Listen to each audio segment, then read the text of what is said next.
welcome to Planted in the Word, and this is week 6.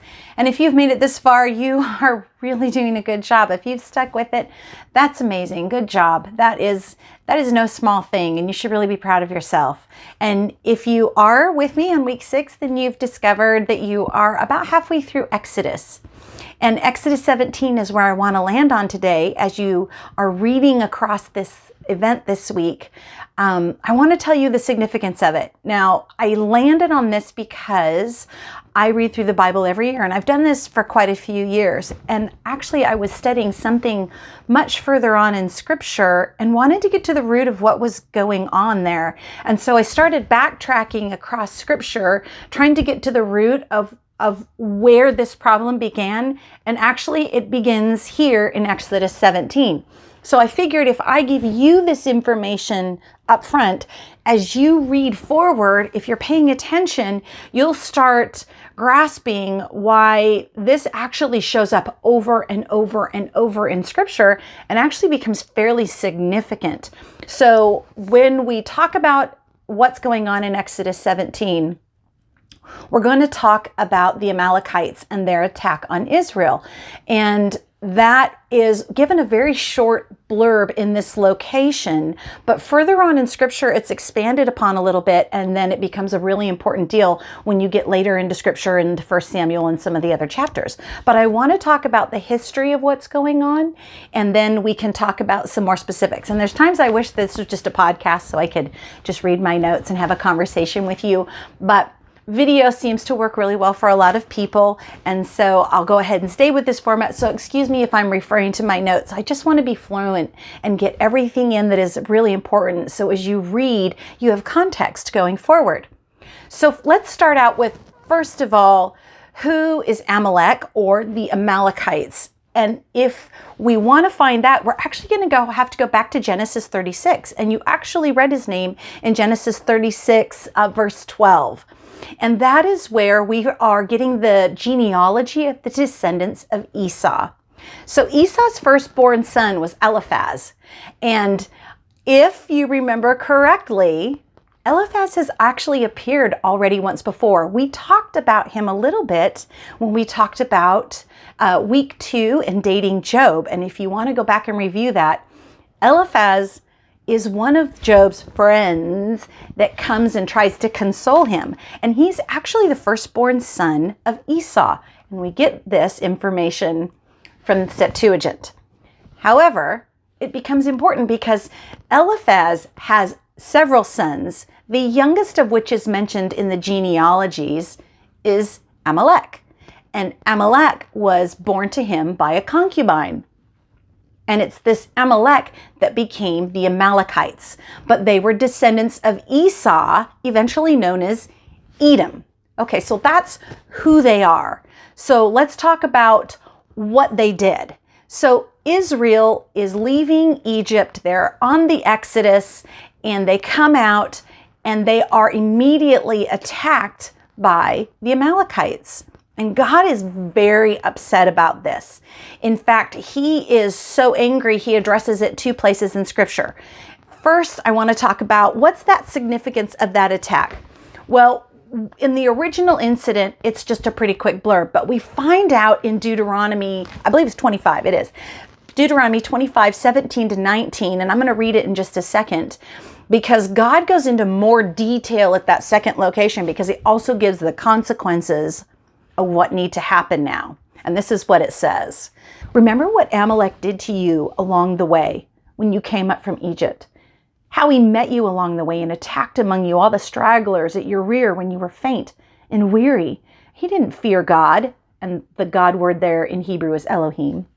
Therefore it shall come about, when the Lord your God has given you rest from all your surrounding enemies, in the land the Lord your God gives you as an inheritance to possess, you shall blot out the memory of Amalek from under heaven.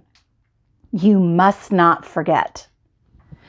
This is where it tells us why God was upset with Amalek. So not only was he a descendant of Esau, technically it means he shared Isaac as a great grandfather, great-grandfather, and Abraham also. So he's a descendant of all these people that have come out of Egypt.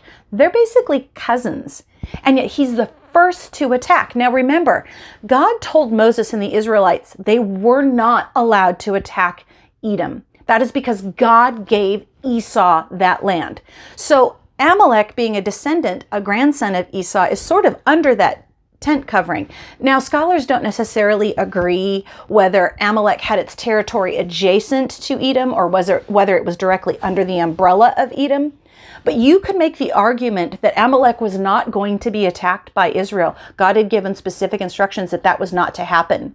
And in fact, Moses petitions for permission to walk through Edom, promising they will not depart from the path, and they are denied and must go around. But they never attack Edom. But Amalek, the Amalekites, come out and attack Israel. And not only do they attack him, but they attack him from the rear, and they attack the stragglers, which are probably the sick, the infirmed, the women, the children, the cattle that need to move slowly.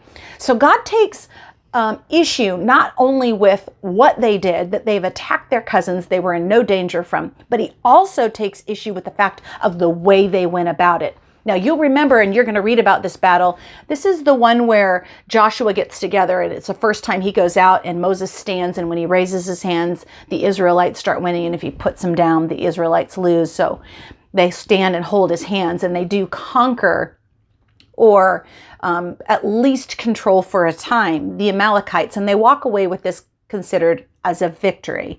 But if we come back to the Exodus, we see in Deuteronomy what they did and why the Lord took issue with that.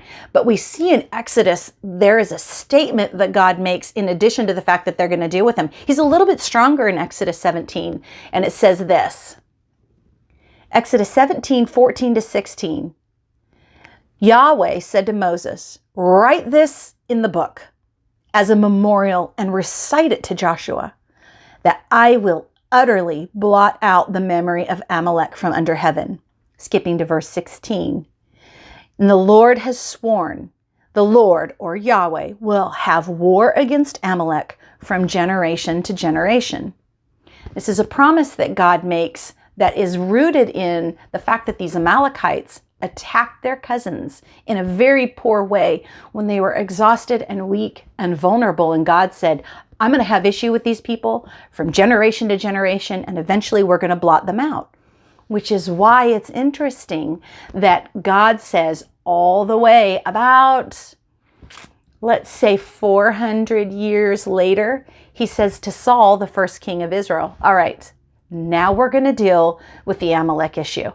And Saul actually loses his kingship over this. And then, believe it or not, it rears its head again. And I'm going to drop this nugget here for you. And I'm going to let you search this out in Esther. Why Esther? Great question.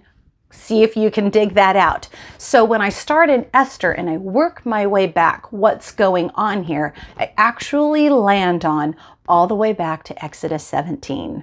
So pay attention as you read forward, as you see the Amalekites mentioned, because they do hook up with Canaan and try to wipe Israel out again. They show up over and over again, really being a thorn in the side of Israel.